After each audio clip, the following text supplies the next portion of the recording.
ঘন্টা পেরিয়ে গেছে, এখনো বিএলওদের বিক্ষোভ চলছে। রাত পেরিয়ে দিন, এখনো সিইও মুখ্য নির্বাচনী আধিকারিকের দপ্তরে সেখানে বিএলওদের বিক্ষোভ ধর্ণা অব্যাহত রয়েছে। আমরা দেখেছি গতকাল রাতে সিইও দপ্তরে বিজেপি নেতা সজল ঘোষ পৌঁছে যান। তিনি দাবি করছিলেন 48,000 বিএলওর মধ্যে মাত্র কয়েকজন বসে আন্দোলন করছে। পাল্টা তৃণমূল কংগ্রেস দাবি করে বিএলওরা কাজের চাপে আত্মহত্যা করছে। সব মিলিয়ে রীতিমতন উত্তপ্ত পরিস্থিতি তৈরি হয়। মধ্যরাত পর্যন্ত সেই উত্তপ্ত পরিস্থিতি থাকে। এখনো সেই বিক্ষোভ ধর্ণা চলছে। 24 ঘন্টা পেরিয়ে গিয়েছে, এখনো পর্যন্ত বিএলওদের ধর্ণা বিক্ষোভ চলছে সিইও দপ্তরের সামনে। গতকালকে আমরা দেখেছি বিএলও অধিকার রক্ষা কমিটির এই বিক্ষোভ ধর্ণা কর্মসূচি।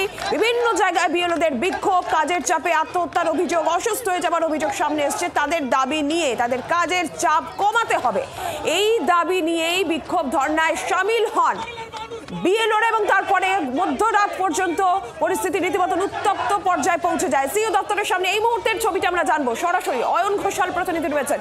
অয়ন, 24 ঘন্টা পেরিয়ে গেল, রাত পেরিয়ে দিন, এখনো বিক্ষোভ চলছে। কি ছবি এখন অয়ন?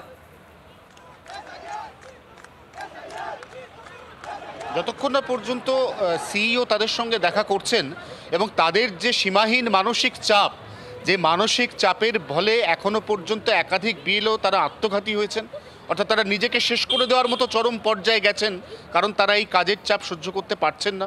আরেক দল বিএলও বিভিন্ন জায়গা, রাজ্যের বিভিন্ন হাসপাতাল, তারা সেখানে অসুস্থ হয়ে ভর্তি। এবং বাকি বিএলওরাও কিন্তু একযোগে অভিযোগ করছেন, কেউ কেউ কথা বলতে গিয়ে কেঁদে ফেলছেন। তার কারণ বিএলওরা এই যে চাপ, তার মধ্যে দুটো পার্ট রয়েছে। একটা নিঃসন্দেহে সেটা হচ্ছে ফর্ম বিলি করা এবং তারপর সেই ফর্ম ফিল আপের পরে জমা নেওয়া। এই কাজটার ক্ষেত্রে অনেক বিএলওরই অসুবিধা হয়নি, কারণ তারা কাজটা দক্ষতার সঙ্গে সামলেছেন। এরপর তাদের যে বক্তব্য, তাদের মোবাইলে যে অ্যাপ দেওয়া হয়েছে কমিশনের পক্ষ থেকে, সেই অ্যাপে ডেটা এন্ট্রির ক্ষেত্রে তারা অনেকেই সরগর নন এবং অনেকের মোবাইল ডেটা এন্ট্রি করতে করতে হ্যাং করে যাচ্ছে। তারা বলছেন তাহলে দুভাবে এই সমস্যার সমাধান করা যায়।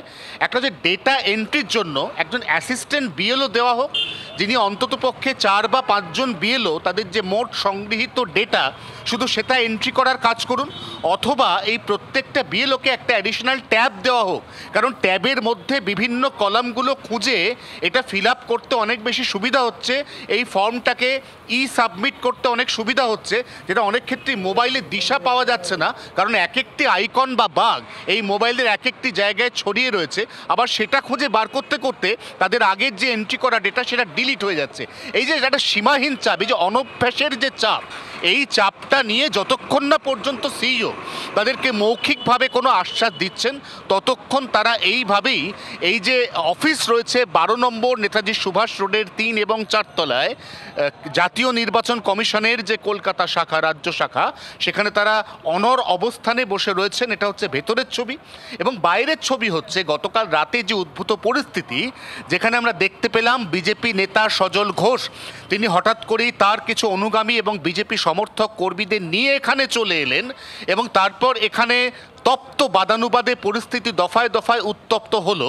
এই গোটা বিষয়টাকে মাথায় রেখে এই মুহূর্তে গতকাল যখন সজল ঘোষ পৌঁছন, রীতিমতো একটা উত্তপ্ত পরিস্থিতি তৈরি হয়। গতকাল সজল ঘোষ কি বলেছিলেন শুনুন।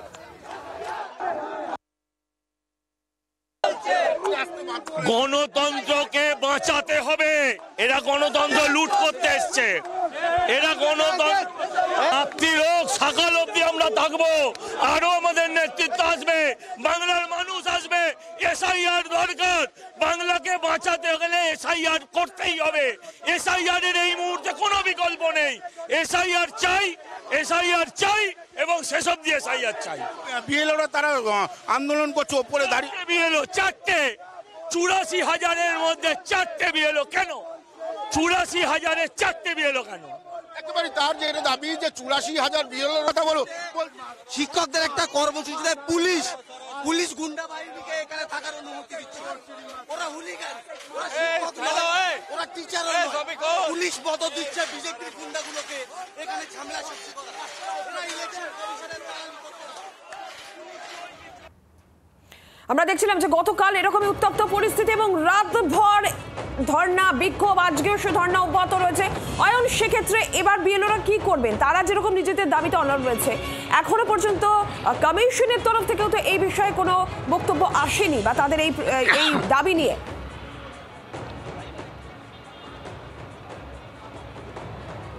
গোটা বিষয়টা জাতীয় নির্বাচন কমিশন ঠিক করে দিয়েছে। তার এক্সিকিউশনের দায়িত্বে রয়েছে জাতীয় নির্বাচন কমিশনের রাজ্য শাখা। রাজ্য শাখা তো এই বিষয়টা নোডাল অথরিটি নয়। অতএব রাজ্য শাখার এক্ষেত্রে বিএলওদের কি করণীয় নয়, বিএলওরা আগামী দিনে ট্যাব পাবেন কিনা বা তাদের প্রত্যেককে অ্যাসিস্ট্যান্ট বিএলও দেওয়া হবে কিনা, এই বিষয়টি পরিষ্কার নয়।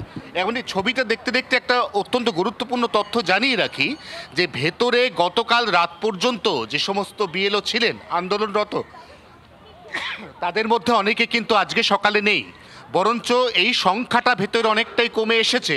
এবং যেটা মনে করা হচ্ছে যে বেলা বাড়লে নতুন করে আরও কিছু বিএলও হয়তো নির্বাচন কমিশনের অফিসের সামনে ধর্নায় বসার তোড়জোড় নিতে পারেন, তারাও যাতে আর ভেতরে প্রবেশ করতে না পারেন, যাতে কমিশন একেবারে নির্বিঘ্নে কাজ শেষ করতে পারে 4 ডিসেম্বরের মধ্যে, এবং যাতে 9 ডিসেম্বরের মধ্যে প্রাথমিক খসড়া ভোটার তালিকা এটা তৈরি করে ফেলা যায়, সেজন্য আনডিস্টার্ব রাখার জন্য এই গোটা নির্বাচন কমিশন অফিসকে, সেই কারণেই কিন্তু অফিসের ভেতরে এবং বাইরে এই মুহূর্তে আমরা প্রচুর সংখ্যক পুলিশ কর্মী এবং গার্ডরেল দড়ির বাঁধন দেখতে পাচ্ছি, যাতে কোনো এমন ব্যক্তি যার এই মুহূর্তে সরাসরি নির্বাচন কমিশনের কোনো কাজ নেই, তিনি যাতে কোনোভাবেই এই বিল্ডিংয়ের ভেতর ঢুকতে না পারে। অয়ন, ধন্যবাদ তোমাকে। তৃণমূল কংগ্রেস মুখপাত্র সুদীপ রাহা এই মুহূর্তে টেলিফোন লাইনে রয়েছে। সুদীপ, কি বলবেন? রাতভর ধর্ণা বিক্ষোভ বিএলওদের এখনো অব্যাহত রয়েছে। সজল ঘোষ বলছেন যে 48,000 বিএলওর মধ্যে মাত্র কয়েকজন কেন এসেছেন? গণতন্ত্র লুট করার চেষ্টা হচ্ছে। এটা তো অত্যন্ত শতপ্রণোদিত। তার কারণ রাজ্যে প্রায় 6 জনের বেশি বিএলও তারা মারা গেছেন, বহু বিএলও তারা অসুস্থ হয়ে হাসপাতালে ভর্তি হয়ে রয়েছেন। আমরা তো প্রথম থেকে বলছি যে দায় নির্বাচন কমিশনকে নিতে হবে। 2 বছরের কাজ 2 মাসে করতে গেলে যে ম্যাসাকার হয় সেই ম্যাসাকার হয়েছে, এবং তার জন্য আজকে বিএলওরা রাস্তায়। কোন বিজেপির নেতা বলছেন যে 90,000 বাংলায় বুথ আছে, তাহলে 90,000 বুথ থেকে যদি বিএলও যায়, তার মানে কি আমি ধরে নেব যে এই বিজেপি নেতার এই বক্তব্য সেটা উদ্দেশ্য প্রণোদিত ভাবে ইনস্টিগেট করবার জন্য, উস্কানিমূলক বক্তব্য, যাতে আরো গন্ডগোল বেশি হয়। তার জন্য সাধারণ মানুষের জোটকে, সাধারণ মানুষ যেখানে ঐক্যবদ্ধ হয়ে আন্দোলন করছেন, বিএলওরা আন্দোলন করছেন, এই সাধারণ মানুষের আন্দোলনকে নিয়ে বেশি বাড়াবাড়ি করবেন না, চ্যালেঞ্জ করবেন না, সেটাকে হেয় করে দেখবেন না। আজকে আপনারা দলদাসের ভূমিকায় নির্বাচন কমিশনকে রেখেছেন, তার জন্য আজকে বিএলওদের এই পরিণতি, এই দুর্দশা, এর দায় বিজেপির এবং নির্বাচন কমিশনকে নিতে হবে। আজকে বিএলওরা রাস্তায় রয়েছেন তাদের সঙ্গত দাবি নিয়ে। নির্বাচন কমিশনের তো উচিত দরজা খুলে দিয়ে তাদের সঙ্গে বসে বৈঠক করা, করছেন না কেন? ধন্যবাদ আপনাকে সুদীপ। এখনো পর্যন্ত সিও দপ্তরের সামনে ধর্নায় অনড় বিএলওরা। গতকাল আমরা দেখেছি বিএলও অধিকার রক্ষা কমিটি সিও দপ্তর অভিযান, রাতভর তুমুল বিক্ষোভ, উত্তেজনার পরিস্থিতি, আর এখনো পর্যন্ত নিজেদের দাবিতে অনড় রয়ে ধর্না বিক্ষোভে সিও দপ্তরের সামনে বিএলওরা। রাজ্য বিজেপি মুখপাত্র দেবজিৎ সরকার আমাদের সঙ্গে এই মুহূর্তে টেলিফোন লাইনে রয়েছেন। দেবজিৎ বাবু, বিএলওদের ধর্না বিক্ষোভ এখনো অব্যাহত। তৃণমূল কংগ্রেস বলছে এটা তো স্বতঃস্ফূর্ত প্রতিবাদ, স্বতঃস্ফূর্ত বিক্ষোভ। তৃণমূলের তরফ থেকে যে ধরনের প্রোপাগান্ডা বহুদিন ধরে চালিয়ে আসা হয়েছে, এসআইআর শুরু হবার সময় থেকে বা তার আগে থাকতে, এটা তারই ফল। মানুষের যে গণতান্ত্রিক অধিকার সেটাকে ছিনিয়ে নেওয়ার জন্য তৃণমূল কংগ্রেস যেভাবে ভুয়ো ভোটার লিস্ট নিয়ে আবার ভোট করাতে চাইছিল, তাতে বাদ সেকেছেন কেন্দ্রীয় নির্বাচন কমিশন। এই বাদশাদাটাই কাল হয়েছে। তৃণমূল কংগ্রেস এখন তাদের পেটোয়া লোকেদের নিয়ে রাস্তায় নেমে পড়েছে এবং মিথ্যার বেসাতি করছে। এই জিনিস চলবে না। যারা এগুলো করছেন, যেভাবে যা করছেন, যে কোনো ধরনের কাজ যা কিনা এসআইআর কে ব্যাহত করবে বা গণতান্ত্রিক পদ্ধতিকে ব্যাহত করবে, তাদের বিরুদ্ধে কি ব্যবস্থা নেওয়া হবে তার প্রমাণ আমরা বিহারে দেখেছি। এরপরেও যদি কেউ অকারণে এগুলো করেন, তাহলে সেটা তিনি তার ফল পাবেন। কিন্তু পাশাপাশি ইলেকশন কমিশনকে এটাও মনে রাখতে হবে, বিভিন্ন জায়গায় তৃণমূলের নেতারা যেভাবে দাদাগিরি করছেন, বিএলওদের সঙ্গে যে দুর্ব্যবহার করছেন, এমনকি প্রাণনাশের হুমকি অব্দি দিচ্ছেন ফোনে, এবং সেটা নিয়ে যে পরিস্থিতি তৈরি হয়েছে, তার বিরুদ্ধে ইলেকশন কমিশনকে তৃণমূলের বিরুদ্ধে জরুরি ভিত্তিতে ব্যবস্থা নিতে হবে।